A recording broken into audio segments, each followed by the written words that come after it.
Good evening. It's December 8th, 2020. This is the City of Homestead Community Redevelopment Agency meeting. It is approximately 6:18 p.m. and I will call the meeting to order.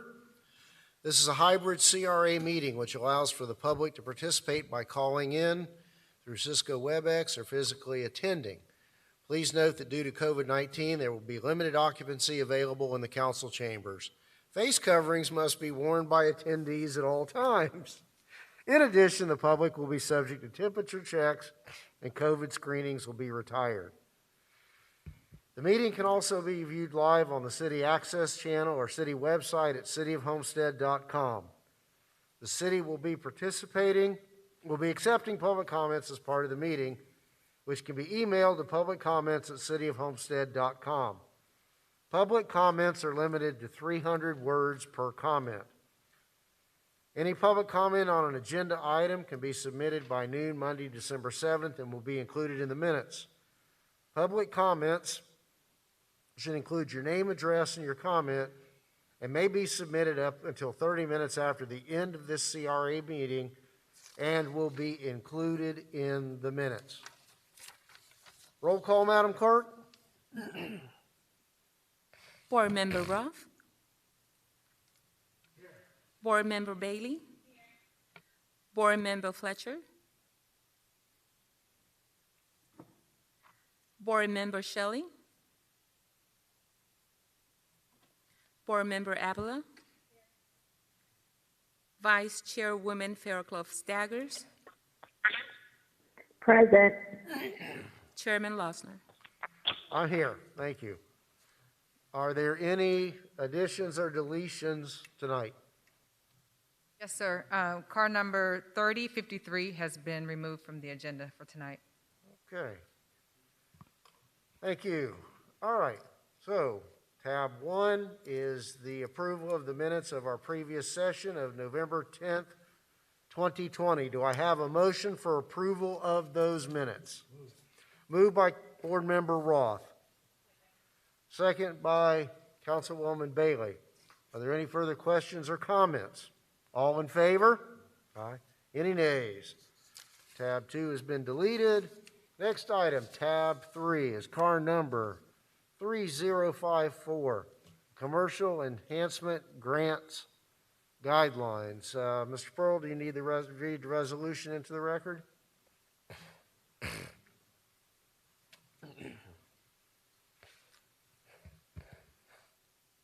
This is a resolution of the Community Redevelopment Agency Board of the City of Homestead, Florida, approving revised commercial enhancement grant program guidelines, providing for implementation and providing for an effective date.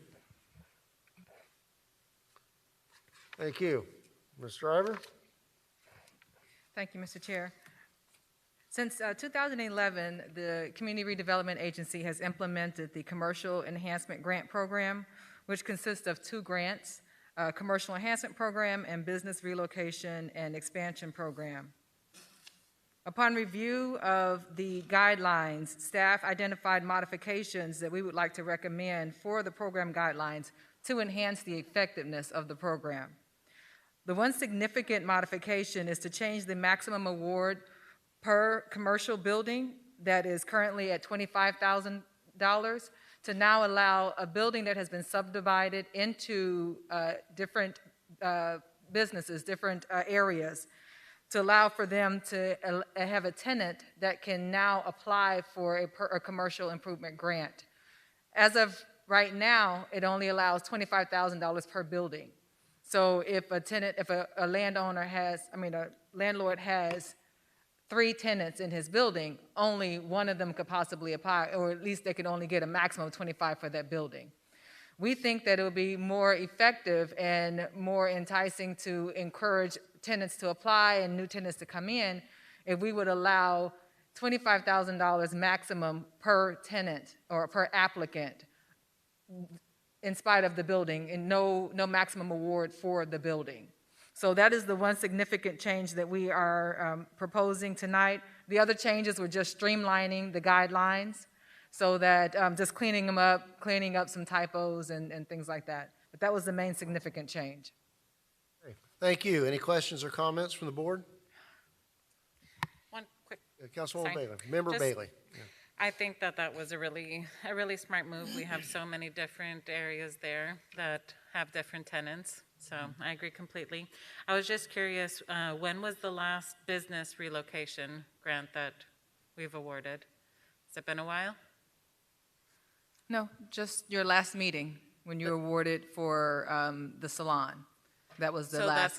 that's considered a business relocation? Yes, because it was a brand-new business into the area. The time before that was for Kimry, which was, I have to check the year, but I think it was maybe 6 years ago. It was before my time. Okay. I was actually thinking about the one in the Keys, but then maybe I misread the language. I thought it was a relocation within Homestead to the southwest.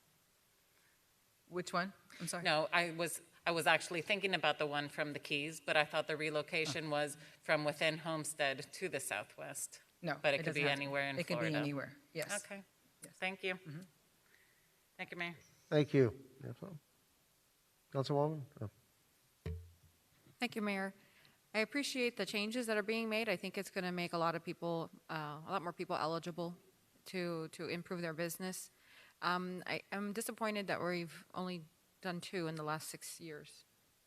So I think I'd like to see some more focus on outreach or whatever those efforts are currently. Maybe we can talk about it and see how we can improve them together. Yeah.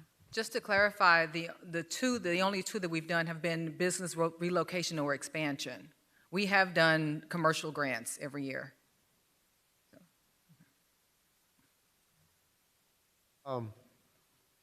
My sense is that the expansion of the ability for a building to be the recipient of more than one grant is either from experience or something that we anticipate coming along.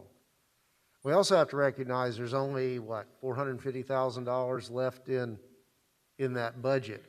And you specifically addressed that a building would have no limit.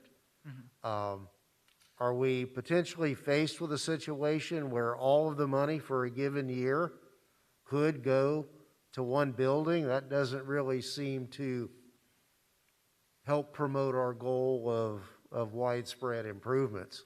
I mean, I understand, buildings that have been subdivided, they need to have that flexibility, but I think what thought was put into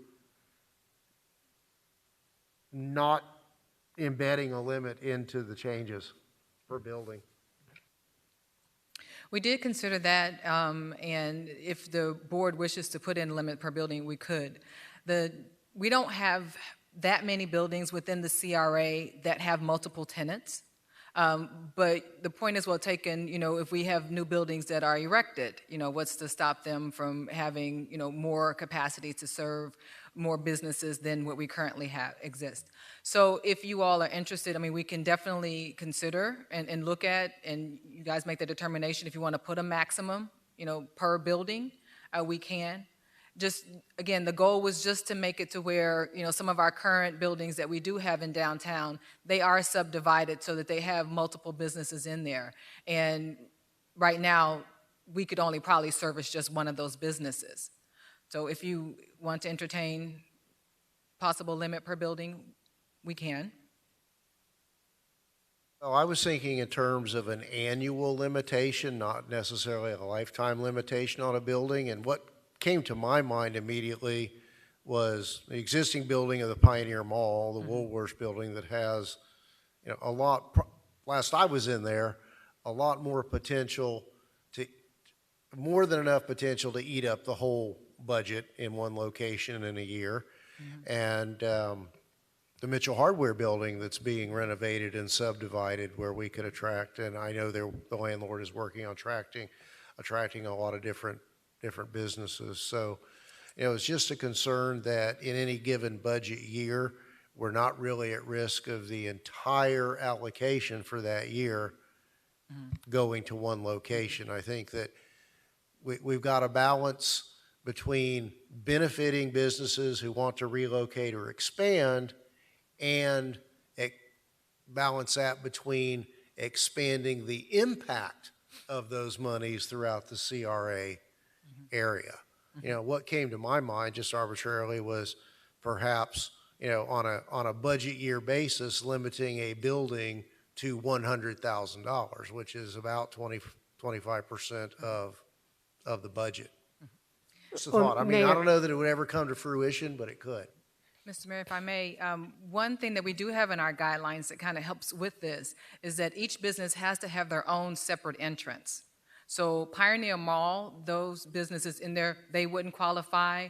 Mitchell's, unless they're going to give separate entrances, they wouldn't qualify. So that's one, when we start narrowing it down to those that actually fit that, there's a very small inventory. But again, I think in thinking forward, if you all want to put a limit to, 1 year, I mean, not 1 year, but put a maximum dollar amount per building every year, we can. But just know that right now the inventory is limited to the number that would actually qualify for this grant. And Mayor, if I may, as a suggestion, perhaps what we could do is change the terms and just explain in the grant application that that would be taken into consideration rather than box yourself into a corner, that it's going to be X number of dollars. But we make it abundantly clear that there are a number of improvements in a given building. It will impact whether or not a particular business could have it. And of course, it would be the board's decision. Sure, I think that would work, and I think for the coming couple of budget years, given that limitation of separate entrances, I don't think we have that risk, and it may be something that whoever's sitting here in a couple of years may need to revisit as things take off. So, any further questions or comments? Would someone like to move this item? Moved by Councilwoman Avila, seconded by Councilwoman Bailey. Anything further? No, I was just going to point out that the suggestion that the manager had, it's actually already contemplated. It says the CRA board or designee reserves the right to prioritize grant recipients based on the following, and among the criteria is the proximity to other properties being renovated with grant funds. So that is being contemplated as something that the CRA would take into account during the application. So to your point, I just wanted to let you know that it is addressed within the body. Very good. Okay. Thank you all for being on top of that and looking at it with a different set of eyes. All right. There's no further comment from council or the public. All in favor? Aye. Any opposed? All right. Motion carries. Okay. Any further reports, Ms. Driver? Nothing from the manager's office? Any public comments? Is there anyone online wishing to comment? No, Mayor. Well, with that, I will entertain a motion to adjourn. Moved by Councilman Roth, seconded by Councilwoman Bailey. All in favor? Aye.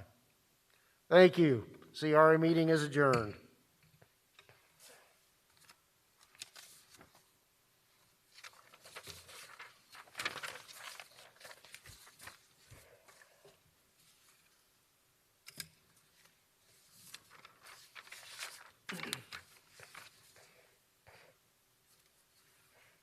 Is the clerk ready to move to the next meeting? Ready. Very good. Good evening, everyone. It is Tuesday, December 8th, 2020. This is the City of Homestead Committee of the Whole meeting, and it is approximately 6:30 p.m. I'll call this meeting to order. This is a hybrid meeting, which allows for the public to participate by either calling in through Cisco WebEx or physically appearing. Please note that due to COVID-19, there will be limited occupancy available in the council chambers. Face coverings must be worn by attendees at all times. In addition, the public will be subject to temperature checks and COVID screenings will be required. The meeting can also be viewed live on the City Access channel or city website at cityofhomestead.com. The city will be accepting public comments as part of the meeting, which can be emailed to publiccomments@cityofhomestead.com. Public comments are limited to 300 words per comment. Public comments on agenda items can be submitted by noon Monday, December 7th, 2020, and will be included in the minutes. Roll call, Madam Clerk. Councilwoman Bailey? Councilman Fletcher? Here. Councilman Roth? Councilman Shelley? Councilwoman Avila? Vice Mayor Fairclough Staggers, Present. Mayor Lawster. Here. Are there any additions, deletions, or deferrals? No, Mayor. Thank you. All right, tab 1 is the approval of the November 10th, 2020 Committee of the Whole minutes. Do I have a motion for approval of the November 10th, 2020 Committee of the Whole minutes? Moved by Councilman Roth. We have a second? By Avila. Any further discussion? All in favor? Aye. Any opposed? Next item, tab 2, is a motion to place car number 3068 on the council agenda. Lease of office space at Historic Town Hall Museum. This you, Madam Manager? Yes, Mr. Mayor, thank you. Back in October of this year, Florida State Representative Kevin Chambliss approached city staff regarding the availability of space at the Homestead Town Hall Museum for use as his district office. The availability of this space pursuant to Florida statutes was advertised for 30 days beginning October 19th, and at the close of the advertising period, no other parties expressed an interest. City staff would like to offer to Representative Chambliss the same office lease terms previously extended to Representative Holly Raschein, which include a one-year lease term renewable by mutual agreement, yearly lease payment of $2,400 to be paid in 12 equal installments of $200 per month. The city provides electricity, water, sewer, and trash collection. The tenant is responsible for payment of other costs and expenses associated with the premises, including but not limited to maintenance, insurance, property taxes, if any, and security. Staff recommends that the mayor and council approve the attached resolution authorizing the city manager to enter into office lease agreement with Florida State Representative Kevin Chambliss in substantially the form attached. Thank you. Do we have any questions or initial questions or comments from council? Do we have a motion to approve this item? Moved by Councilman Roth, seconded by Councilwoman Bailey. I'll open the public hearing. Is there anyone either in the audience or online who wishes to address this matter? Seeing none. None appearing. I'll close the public hearing. We have a motion on the floor. Roll call vote. Councilman Fletcher, Yes. Councilwoman Avila, Councilman Roth, Councilwoman Bailey, Vice Mayor Fairclough Staggers, Yes. Mayor Lawster. Yes, thank you. Tab 3, motion to place car number 3051 on the council agenda. This is the Department of Justice 2020 Edward Byrne Memorial Grant. Madam Clerk, Madam Manager. Thank you, Mayor. Homestead Police Department has applied for and received a $49,827 grant from the United States Department of Justice for law enforcement intervention and prevention services. The grant will be used to fund police overtime for law enforcement intervention and prevention services. In addition to law enforcement training, including mandatory national incident-based reporting system training, which is required for crime data reporting. The grant requires no matching funds, but there is an estimated $1,790 in FICA expenses that will be funded through the police department's budget. Staff recommends that the mayor and council approve the attached resolution authorizing the city manager to enter into an agreement and establish a budget for a grant award of $49,827 from the United States Department of Justice for law enforcement intervention and prevention services. Thank you, Madam Manager. Any questions or comments from council? None appearing. I know that you noted, other than some FICA contributions, there was not. This is not really a matching grant. That's correct, Mayor. There's We're on not the hook no for match. some payroll taxes. Are we not on the hook for pension contributions for this amount of overtime that would be paid? I'm not sure the answer to that question. That's a lot more than $1,700. I could certainly, and we've had this grant in the past, so we could certainly look at that and get back to you and answer that. Yeah, I would just be curious. I know that, we've had the opportunity recently to look at our overall obligations for pension contributions based on payroll that are a very significant percentage. So I just want to understand, we don't look a gift horse in the mouth, but let's all be very clear as to to what's on our side of the table, but okay. So did we have a motion for approval on this? Can I have a motion for approval of this grant? Moved by Councilwoman Avila. Seconded by Councilman Roth. Any further discussion from council? Is there nothing further? Then we'll have a roll call vote. Councilman Fletcher, Yes. Councilman Roth, Councilwoman Bailey, Councilwoman Avila, Vice Mayor Freckles Staggers, Yes. Mayor Lasser. Yes. Thank you. Next item is tab 4, motion to place car number 3062 on the council agenda. Capital improvement project number 2220, storage area network facilities for the police department. Madam Manager? Thank you, Mayor. The Homestead Police Department needs to purchase a storage area network in order to improve the performance and reliability of mission-critical systems such as its computer-aided dispatch system. This purchase will also provide increased capacity in order to handle the projected increase in on-demand data and storage. This purchase is in accordance with the Florida NetApp NVP computer equipment contract MNWNC-12143211500-WSCA-15-ACS. Staff recommends that the mayor and council approve the attached resolution authorizing the city manager to purchase a storage area network for the Homestead Police Department from CDW-G for a total of $154,571.35.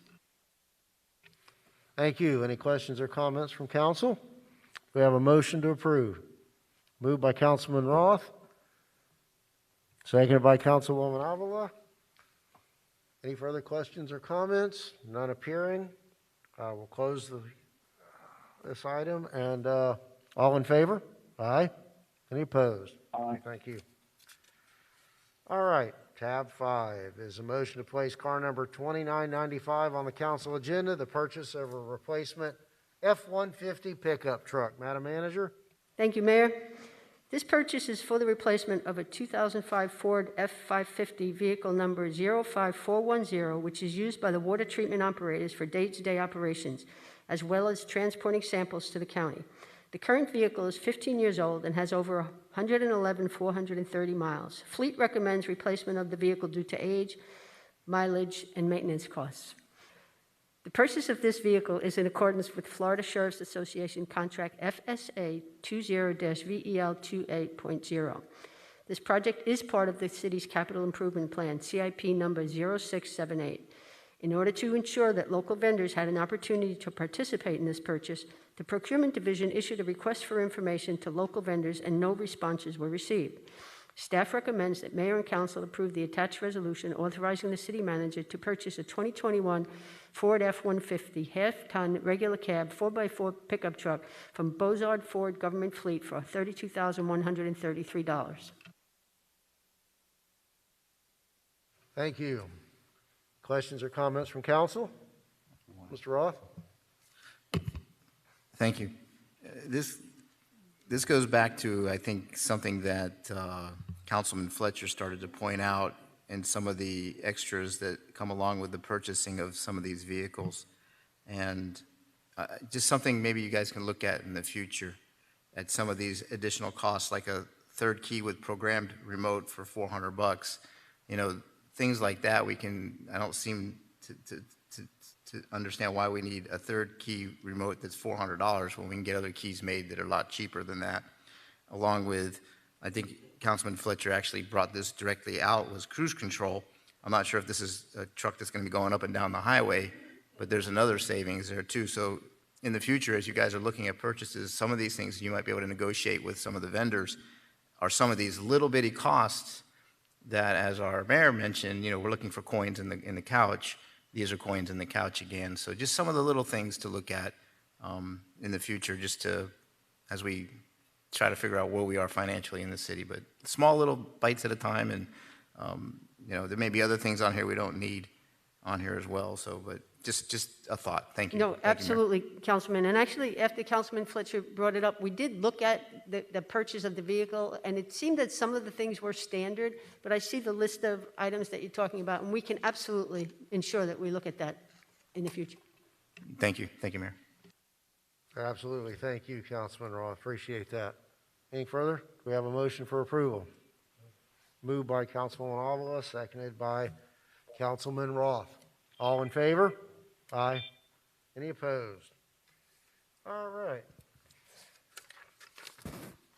Next item. Motion to place car number 3061 on the council agenda, the trolley transit system. Madam Manager? Thank you, Mayor. On July 31st, 2020, the Procurement and Contract Service Division issued RFP 202030 Trolley Transit Services for the operation and maintenance of the city's trolley transit system. Notices were sent to over 118 vendors and 3 responses were received. The estimated annual cost of this agreement is $510,000 a year.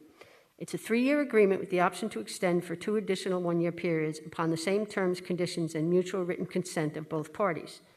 Staff seeks council approval to negotiate with Limousines of South Florida, Inc. in order to obtain the most beneficial agreement for the city. If negotiations are unsuccessful with the first-ranked proposer, negotiations would then proceed with the second-ranked proposer, which is Laz Florida Parking, LLC. And right now, it is Limousines of South Florida, Inc. that is the provider of these services. Staff recommends that Mayor and Council authorize the City Manager to enter into negotiations with the top 2 ranked firms, Limousine of South Florida, Inc. and Laz Florida Parking, LLC, for the award of RFP 202030 Trolley Transit Services. Upon successful negotiations, the City Manager will execute an agreement for service on an as-needed basis and within the established departmental budget. Thank you. Any questions or comments from council? Councilwoman? Thank you, Mayor. Does this trolley route go into Waterstone Way, and if not, how can we get some routes adjusted? Is that a conversation we have now, another time, or? Well, the routes that we have now they're fluid. I mean, we could change it at any time based on input sometimes from the public and also from the council. We do go, we have 2 routes. We have an east-west route, which basically it goes along Campbell, up 137th Avenue to the entrance of Waterstone, and then back down again. And it doesn't go into the neighborhood itself, but it does go to the 2 entrances that go into that development. That particular route has, right now, I'm just going off the top of my head, but I think it's 28 stops that it has. So it's a rather long route. So what we try to do, we try to gauge the demand of certain locations, and we try to adjust it based on need and demand, basically. So right now, because of COVID, it's kind of hard to gauge what the demand is in certain locations. Right now, we're seeing probably on average, I looked at the numbers just a little while ago, at the most 40 people using the trolley on a daily basis. Okay, thank you. I'll discuss it further with you later. That's fine. That's Thank you, fine. sir. So we definitely do look at all that. Thank you. Thank you. Any further? We have a motion for approval. Moved by Councilwoman Avila. Seconded by Councilwoman Bailey. All in favor? Aye. Thank you. On that note, though, whose responsibility is it to keep the exterior of the trolleys clean? The people running the trolley with whom we have the contract. The vendor? The vendor. Yes. Absolutely. Because with the foundation that I understand, we have a lot of road work going on, and we've had a lot of unusual rain recently. Where I sit most of the day, I have occasion to see a lot of really filthy trolleys going by that don't project a good image. And if it's going to be snowbird and tourist season, let's try to be a little more proactive and notice what's going on. And you know, again, granted, road work and a lot of unusual rain, but you know, the condition, the exterior cleanliness or lack thereof, to me, seems to be a lot more than that. I don't think we'd see that in Coral Gables, so I don't expect to see it here. We will definitely. Councilwoman? Mayor, I want to agree with you 100%. It needs to look very inviting and very clean on Okay. the outside for We'll take a look at families it, to want to absolutely. put themselves and their children inside a trolley. Absolutely. Thank you. Yes. We will definitely take care of that. Thank you. Anything further from council? Councilwoman Avila? Councilwoman Bailey? Councilman Roth? Mr. Go ahead. Mr. Mayor? Oh, Mr. Fletcher? Councilman Fletcher. Yeah, sorry about that. I couldn't get off mute fast enough. I would like to reflect my vote as a no on this item. And I do have a couple of questions in regards to the services that are provided. These are strictly driver services with liability insurance on is what I read, is that correct? The services to be provided by the vendor include operation and maintenance of the vehicles, and obviously the drivers as well. So everything having to do with the upkeep and the repairs of the vehicles fall under the vendor, along with the operation itself of the vehicles in terms of drivers and any type of maintenance that needs to be done on them. Okay, I missed that in the overall. It's reading. basically Okay. an all-inclusive. Thank you. We own the trolleys, and they provide basically all the services to keep them running. Very good, thank you. Thank you, Councilman Fletcher. One other thing that came to my attention this afternoon, and this is for, I guess, staff, is apparently the county commission yesterday adopted a resolution or enacted something that gives the municipalities more flexibility to utilize the CARES Act money that's already been allocated to us. I guess at this point, they're looking at the December 31st is the deadline to spend it, and it's been on a reimbursement basis. And of the 75 that was allocated, there's something like $58 million remaining unspent. So if we could look into what they enacted that perhaps gives us some flexibility and ability to get it on the street between now and the end of the year. One thing that was brought up was that what I took away from the comments of County Commissioner Hardiman was that we're not going to be obligated to spend it and then be reimbursed. They'll go ahead and send it down here, and we even have some limited ability to do some additional programming or be more creative about our uses. So if we don't see that we're going to be able to meet our deadlines, if you all could see what the county did and get that money out there. We can absolutely follow up to see what the county did, but we're well aware of that, Mayor, and actually, at next week's council meeting, we will be bringing to you an item that gives a summary of the monies, the projects that we have had approved by the county, and what the status is. And what we've been talking about it at the city manager meetings, and I guess they moved the deadline for any applications to the 15th. But as I say, we will bring a summary to you next week. Very good. Thank you. All right, is there anyone online that waiting to make a public comment? No, Mr. Mayor. None appearing then. Do we have a Mr. motion Mayor, to adjourn? Mr. Mayor. Mr. Fletcher? Mr. Mayor. Yeah, sorry, just one other question. All four of these buses run roughly at the same time, or do we run two at a time and two stay in reserve? How does that actually work? We run two at a time, and the other two are on standby. And also on weekends, when we start doing the trolley services to the national parks, which starts right after Christmas, we do it during the winter season. Then we add an additional two to take care of those routes on Saturdays and Sundays. Okay, just something to keep in mind based on two buses running and roughly $63 an hour per bus. You know, we're basically spending on the ridership about $25 per rider at 40 riders a day right now. So that seems a little bit costly to me for for use. So we need to definitely look at seeing what other opportunities are out there available to us for additional grant funding or what have you, because an average $25 an hour or $25 per person a ride is pretty expensive. That's all. Thank you. That is a good point. And also just to keep in mind, we have to use, there's a minimum amount of funding, we have to use at least 20% of the monies we get from PTP for mass transportation in this sense. So that's why this service basically is being provided to be able to use those funds for that purpose.